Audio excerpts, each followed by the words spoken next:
ಬ್ರಹ್ಮಾವರದ ದೇವರಾಜ ಅರಸು ಹಿಂದುಳಿದ ವರ್ಗಗಳ ಮೆಟ್ರಿಕ್ ಪೂರ್ವ ಬಾಲಕಿಯರ ವಿದ್ಯಾರ್ಥಿ ನಿಲಯಕ್ಕೆ ಉಡುಪಿ ಜಿಲ್ಲಾಧಿಕಾರಿ ಡಾಕ್ಟರ್ ವಿದ್ಯಾಕುಮಾರಿಯವರು ಭೇಟಿ ನೀಡಿ ವಿದ್ಯಾರ್ಥಿಗಳ ಮತ್ತು ನಿಲಯದ ಪರಿಶೀಲನೆ ಮಾಡಿದರು.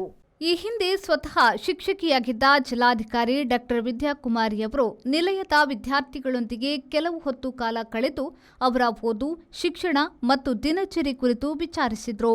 ಉಡುಪಿ ಜಿಲ್ಲೆಯ ಶೈಕ್ಷಣಿಕ ಸಾಧನೆಗೆ ಪ್ರತಿ ವಿದ್ಯಾರ್ಥಿಗಳು ಶ್ರಮಿಸಿ ಉತ್ತಮ ಫಲಿತಾಂಶ ತರುವ ಪ್ರಯತ್ನ ಮಾಡುವಂತೆ ಹೇಳಿದರು. ಬಳಿಕ ನಿಲಯದ ಆಹಾರ ತಯಾರಿಕೆ ಮತ್ತು ಆಹಾರ ಸಾಮಗ್ರಿಗಳ ಗುಣಮಟ್ಟವನ್ನು ಪರಿಶೀಲನೆ ಮಾಡಿ ಇಲ್ಲಿನ ಮೇಲ್ವಿಚಾರಕರು ಮತ್ತು ಅಡುಗೆ ಸಿಬ್ಬಂದಿಗಳೊಂದಿಗೆ ಕೆಲ ಹೊತ್ತು ವಿಚಾರ ವಿನಿಮಯ ಮಾಡಿ ನಿಲಯದ ಕಾರ್ಯವೈಖರಿಯ ಕುರಿತು ಜಿಲ್ಲಾಧಿಕಾರಿಗಳು ಮೆಚ್ಚುಗೆ ವ್ಯಕ್ತಪಡಿಸಿದರು. ಮೇಲ್ವಿಚಾರಕಿ ಹೆಸರಾಂತಿ, ಅಡುಗೆ ಸಿಬ್ಬಂದಿಗಳಾದ ಭಾರತಿ, ಕಲ್ಪನಾ ಮತ್ತು ರತಿ ಹಾಜರಿದ್ದರು. ಬ್ಯೂರೋ ರಿಪೋರ್ಟ್, ವಿ4 ನ್ಯೂಸ್, ಬ್ರಹ್ಮಾವರ.